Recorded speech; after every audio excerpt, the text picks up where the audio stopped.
Hello, welcome back to another episode of From Prison to the Streets. I'm Eric. I did 11 years in prison, and I usually talk about prison stuff. However, today I am not going to be talking about prison stuff. A big storm rolled through last week, and I'm going to tell you about that.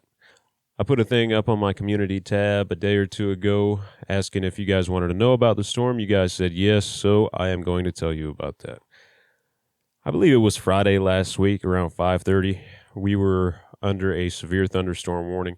I didn't really expect it to be that bad. They didn't really say anything about high winds or anything like that until the storm hit because people had been reporting it.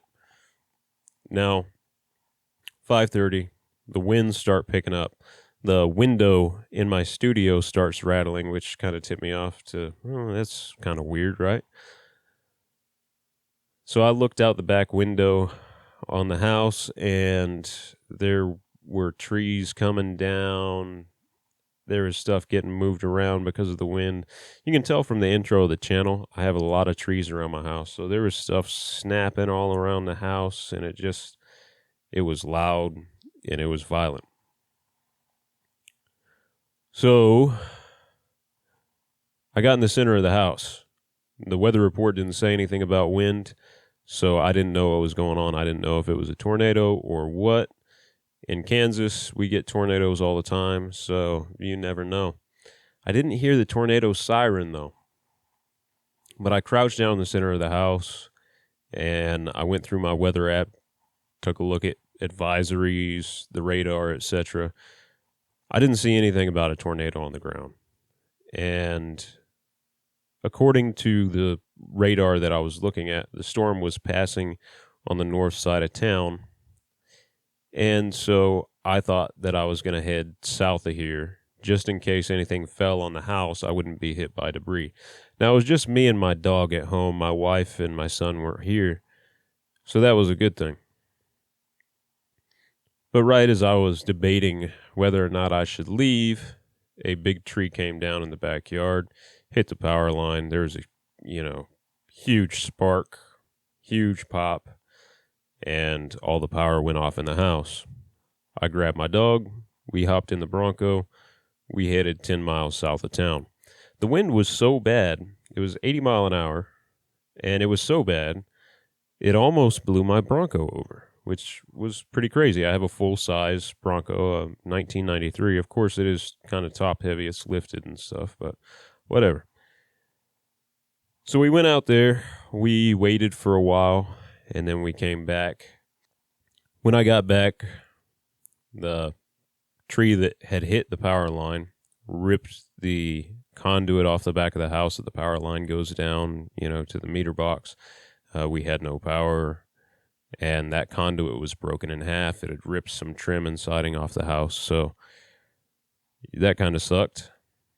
And we did get the power company to eventually turn the power back on. However, they did not replace that conduit. That's my responsibility. So they just took that broken conduit and stuck it up on the side of the house. Now, that's not a good thing because it leaves a way for water to get down into the meter box.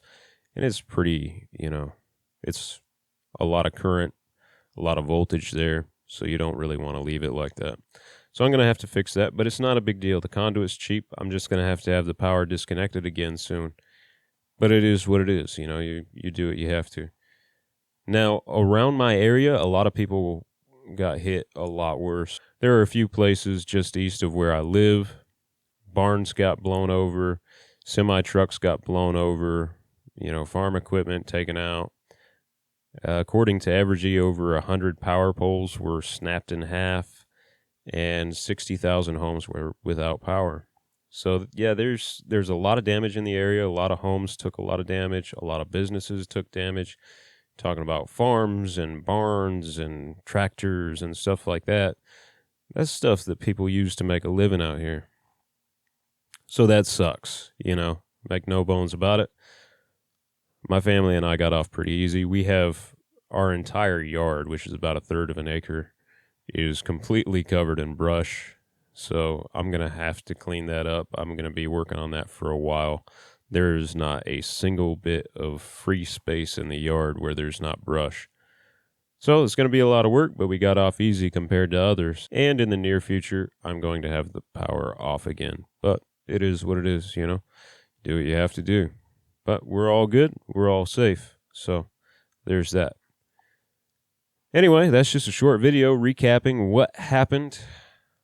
I'm Eric. This has been another episode of From Prison to the Streets. I appreciate you watching, and I appreciate all the support.